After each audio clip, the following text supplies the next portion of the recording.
Okay, why don't we get started and some people will drift in. Okay, so welcome everybody, and thanks so much for coming to our Meet the Specialist session on fairness for farm workers. I'm Amy Cooper from the Central Berkshire County League, and I serve on the statewide legislative action committee. My focus is immigration. Immigrant communities, as you know, are in the news a lot these days, but the plight of farm workers in Massachusetts has not received the attention it really deserves. Massachusetts, in particular, depends heavily on our farm workers, primarily immigrant workforce. They're essential to our sustenance, and yet they lack the protections that other kinds of workers have. The Fairness for Farm Workers Coalition is trying to change that, and we are so fortunate to have the co-leaders of the coalition here today, Claudia Quintero and Maya McCann. Claudia and Maya are both attorneys with the Central West Justice Center, which provides no-cost legal assistance of all kinds to low-income and elderly people in central and western Massachusetts. Claudia is the director of the center, and Maya is an Equal Justice Works Fellow. Together, they co-lead the Fairness for Farm Workers Coalition, and we're thrilled to have them speak with us today. Thank you so much for coming. Welcome, Maya and Claudia. Thank you, Amy. It's so nice to be here and chatting with all of you today. Like Amy said, I'm the director of Central West Justice Center. I've been here for 8 years, first as a staff attorney in the Migrant Seasonal Farm Worker Project, and as of January of this year, as the director for the organization and the supervising attorney for the Migrant Seasonal Farm Worker Project. I should say that Maya was an Equal Justice Works Fellow, but is now a permanent staff attorney with the Migrant Seasonal Farm Worker Project. So we're lucky that we get to have her on as a full-time permanent staff attorney with us, doing the great work here at Central West. So the Fairness for Farm Workers Act came about as a result of some advocacy that we as an organization had been doing on the ground for many years, really getting to know the farm worker community in Western and Central Massachusetts and learning about the issues that were directly affecting them. The impetus for this legislation resulted from a case called Chang Farms, which was a case that sort of brought to light the inequities that farm workers face in the field of workers' rights, when we very clearly articulated to the courts that farm workers were exempt from the minimum wage laws. At the time, the minimum wage, I think, was like $10 or $11 an hour. But they were entitled to minimum wage at $8 an hour and still are. And then certainly they were exempt from overtime. The question of law in the Chang Farm litigation was not that farm workers should be entitled to these stronger protections, but rather that the workers who were working at Chang Farm were not farm workers and therefore were not exempt from minimum wage and overtime.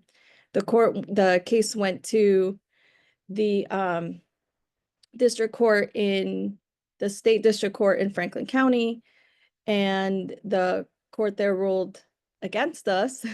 So we appealed to the Supreme Judicial Court, the High Court of Massachusetts, and the court actually there held that, yes, we were right, that the work that the workers were doing at Cham Farm was not farm work, and therefore they were entitled to minimum wage. Well, they were entitled to overtime, and they didn't rule on the question of minimum wage.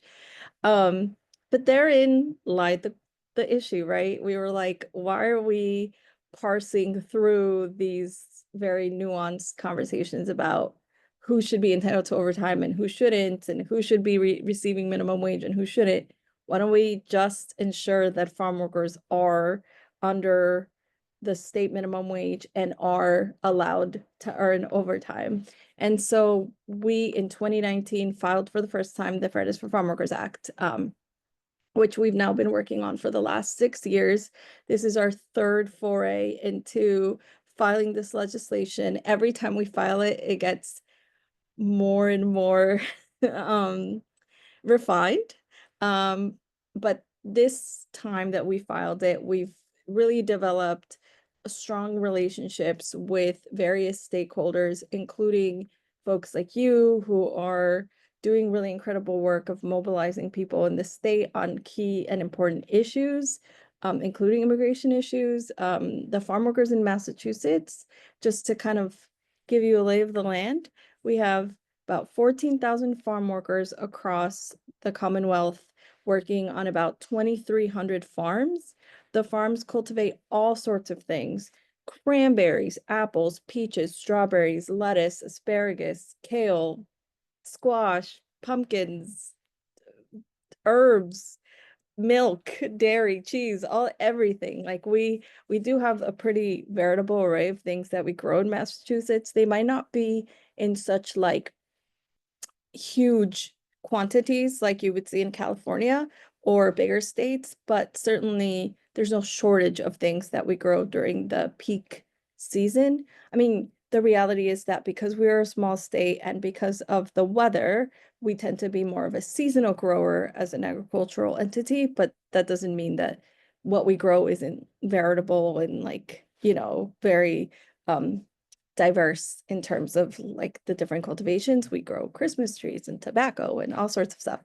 And so this requires a very skilled and knowledgeable workforce that is working on our fields. Most of them are domestic workers. About 800 are coming here on a visa from other countries, including Mexico and Jamaica, on the H-2A visas.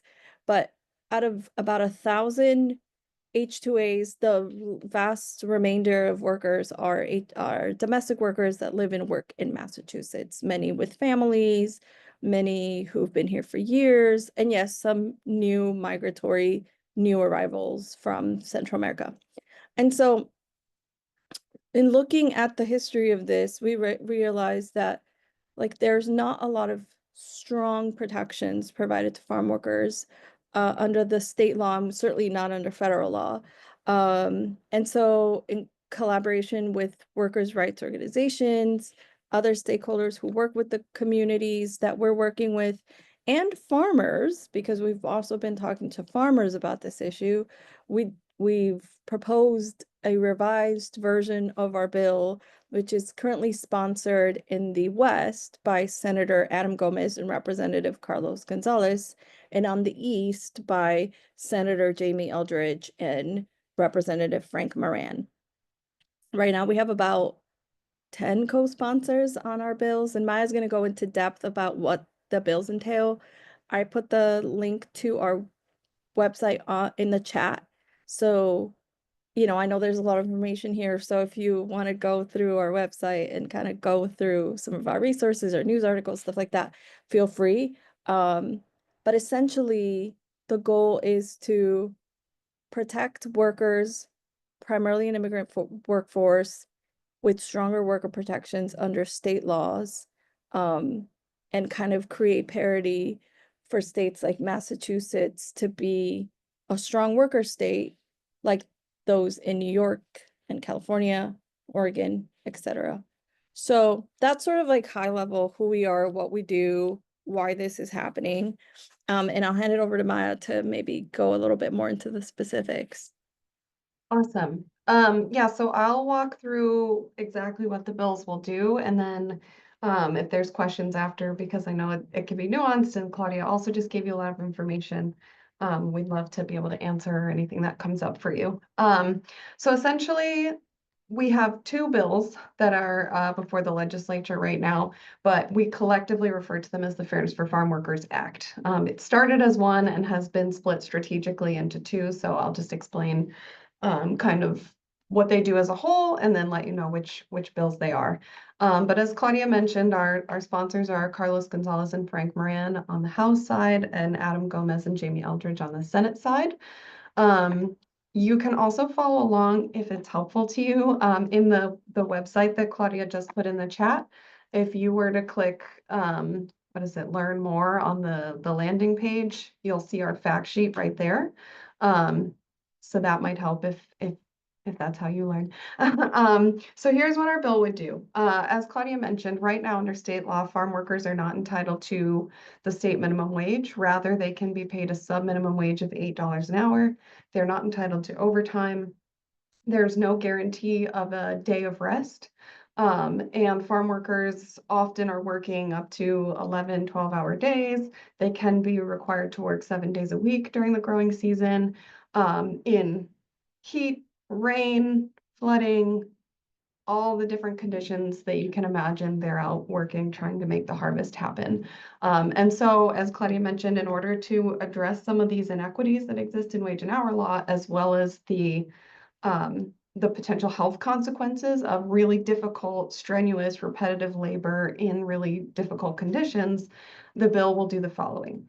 First, the bill would entitle farm workers to earn the state minimum wage. So it would get rid of the sub-minimum wage of $8 an hour and entitle farm workers to earn the state minimum, which right now is 15, and could go up in the future.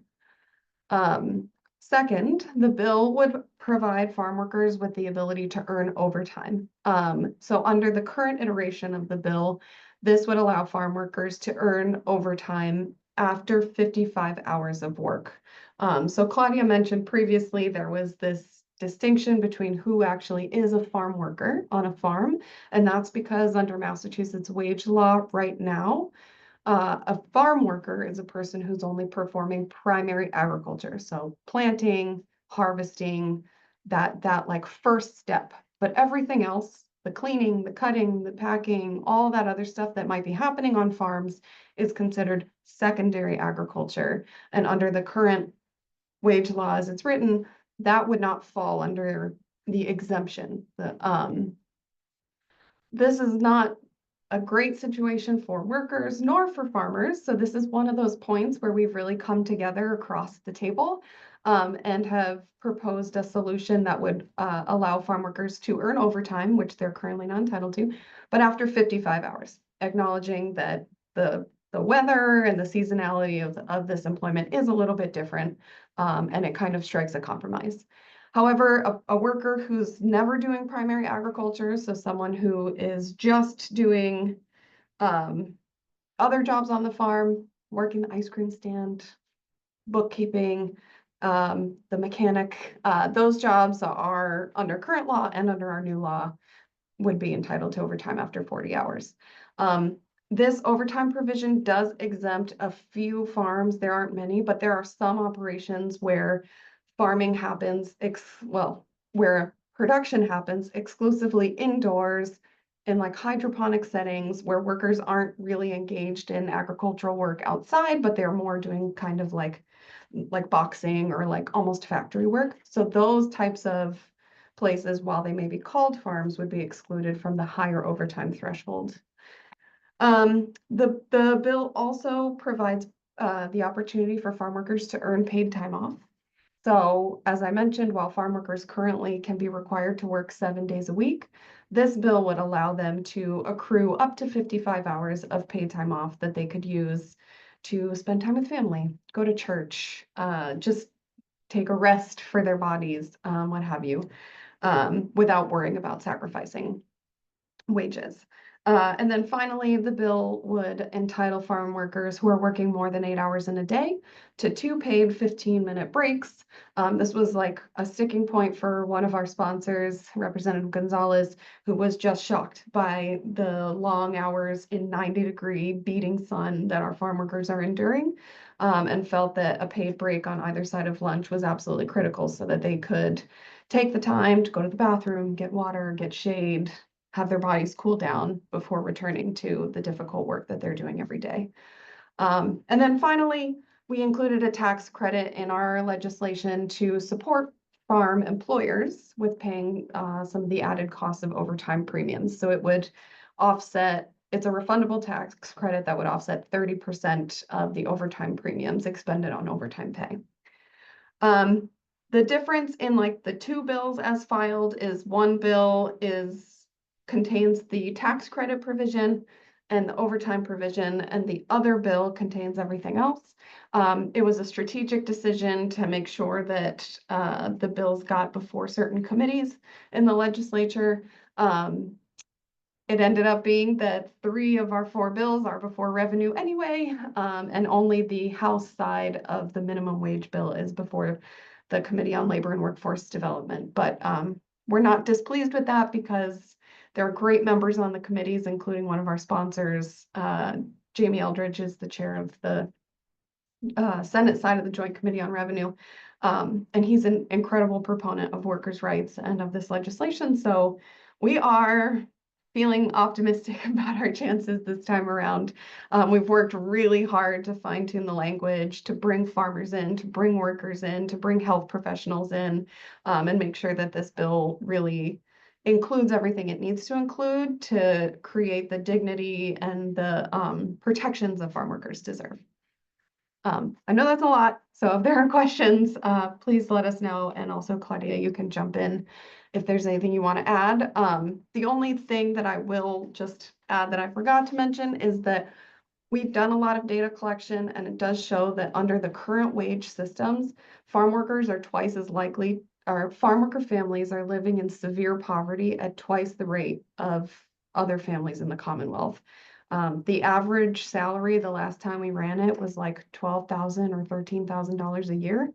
And as Claudia mentioned, the vast majority of these farm workers are living and working in the community, supporting families, and we're feeling prices go up. I know I am when I go to the grocery. So imagine doing that on a severely depleted income. So this bill is really important, probably more now than ever. Thank you. You guys are excellent.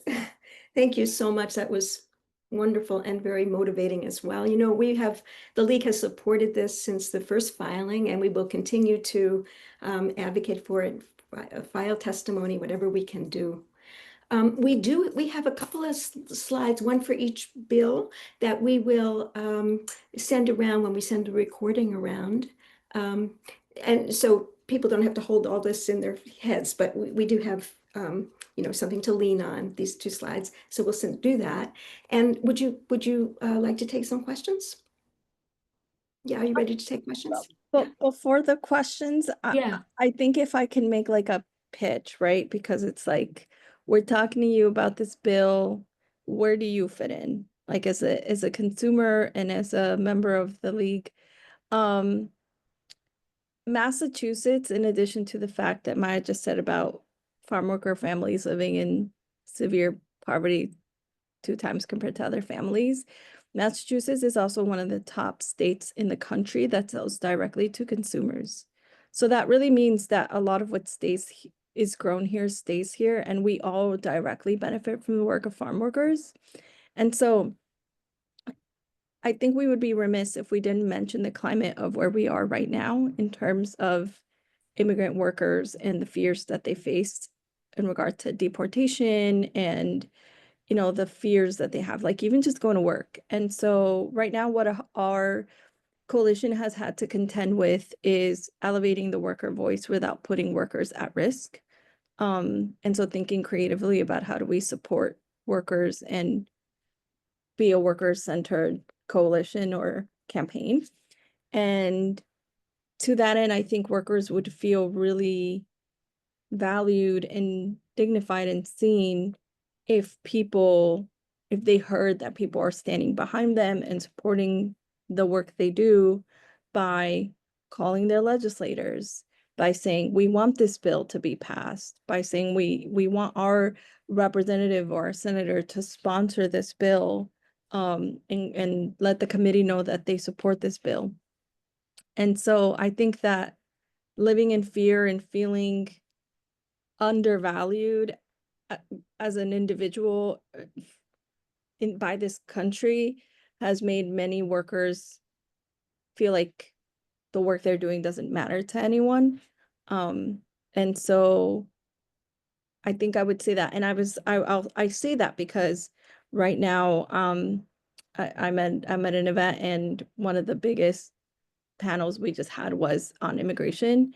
And here in Boston, there's an organization, you probably heard of them, La Colaborativa in Chelsea. And they talked a lot about like, what are the things that their constituents are seeing or hearing or dealing with in terms of just like their existence in America. And we have farm worker clients that live in Chelsea, that live in Lynn, that live near those areas where they commute to the farms, dairy farms, or other sorts of farms that are outside of the cities. And, you know, I think that that's a reality that people are facing. Sometimes they don't have the capacity to work on these legislations because they're just trying to like survive or figure out, if I get deported, where am I going to put my kids? Who's going to take care of my family? You know, so it's like that sort of thing, but still, we're still benefiting from their hard work because we're eating fruits and vegetables, you know, weekly. So I just wanted to make sure that like the human moral part of this doesn't get forgotten, because that's the reality of where we are right now. But yes, we'll take questions.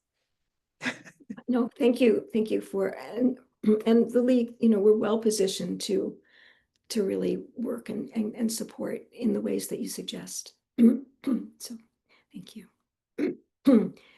Yes, would anybody like to ask a question? You can either put in the chat if you're more comfortable, or you raise your hand. Nancy?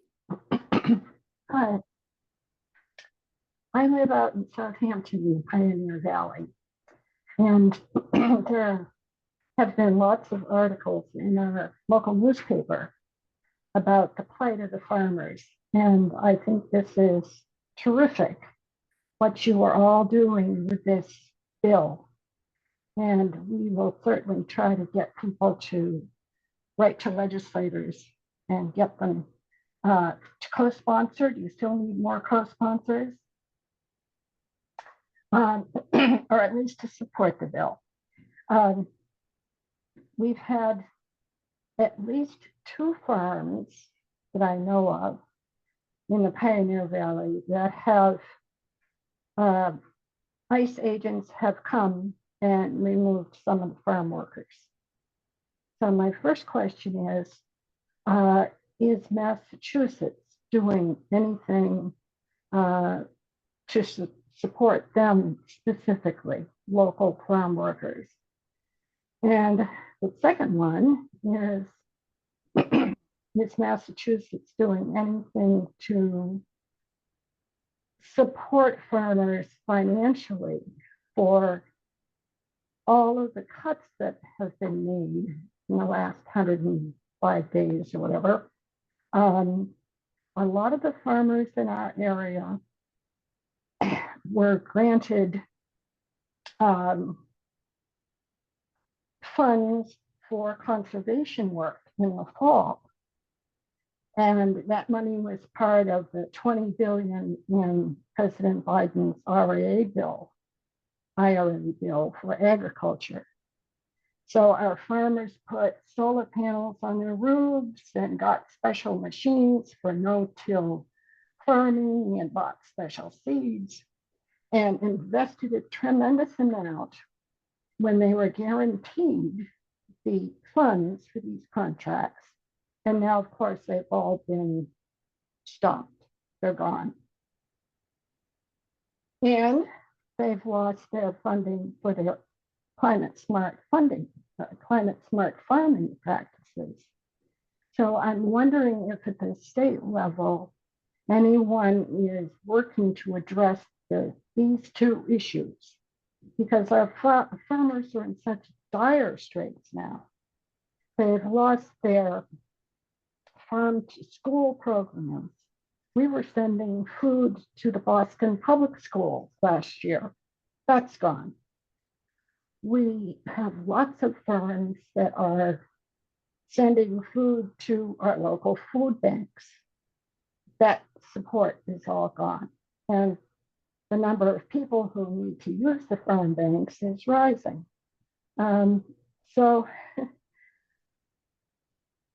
they need a lot of financial support. And I'm hoping that somewhere in the legislature or the governor's office or somewhere, they are trying to help farmers recover all of this lost money. So thanks, Nancy. I just want to address a couple of things you said. I'm not sure what farms you're referring to in terms of where there were ICE detentions, but we'd heard that there had been a potential detention at Red Fire Farm, but that turned out not to be true. There were workers at Red Fire Farm, but not on the actual farm. And one of the farms that we work with a lot is Plainville Farm. Plainville, Wally Sikowski, he's the owner of Plainville Farm in Hadley, and he's been very supportive of this bill. I do want to be clear that our bill is farm worker focused, even though our bill has a provision for a tax credit that would help offset the cost of overtime for farmers, up to 30% of the cost of overtime. The goal is to make the work experience like stronger for workers on the fields. And I will say that I recognize your concern for farmers, and we hear it all of the time from farmers, but I'm gonna push back a little bit and say that like farmers still have a place to live and they still have food on their tables. Our farm worker clients, many struggle with housing insecurity where they can't even afford to pay their rent, and many of them can't even buy the fruits that they grow. And so while we know that the state has a vested interest in protecting farms, and they do, because when the floods happened a couple years ago, there was a $20 million appropriation that went to farms to cover the some loss of crops. And I'm sure some farms filed insurance claims. None of those $20 million were earmarked for farm workers. So many of the farm workers lost jobs and wages during those floods. So we're just trying to elevate the parity of farm workers just a little bit. Because right now the disparity between like the farmer experience and the farm worker experience is very, very vast. And, or even the farm worker experience in like a worker who works in another low wage industry. Because even in any other low wage industry, the worker there is guaranteed a minimum wage of $15.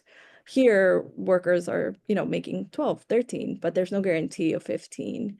But we hear you. I mean, I know that Senator Comerford is very focused on the needs of kids on the agricultural committee, on the Joint Committee for Agriculture, and we're meeting with Commissioner Randall at the end of the month to talk to her about what are the concerns that the state has for ways to improve agriculture in Massachusetts. And we met with their environmental justice team to talk about how can we all work together to make sure that agriculture in Massachusetts is not just thinking about the needs of the farms, but also the workers, because there's a lot of thought going into what the farmers need, which is great because we need our farms and we rely on them heavily and we value the work that farmers do. But let's not forget the worker, right? Because they're the ones doing a lot of the invaluable work too. And so, yes, there are conversations being had about ways that Massachusetts is protecting the agricultural industry and all of the stakeholders involved. So I think that really should be an important part of our message, that not only do we need to support the farmers, we have to first stop and for sure protect the farm workers. I think that's a real good moral point for argument for this bill. It's very important, yes, and I'm glad you're doing it. And I know Senator Comerford is trying to support the farmers too. Thank you. Sure.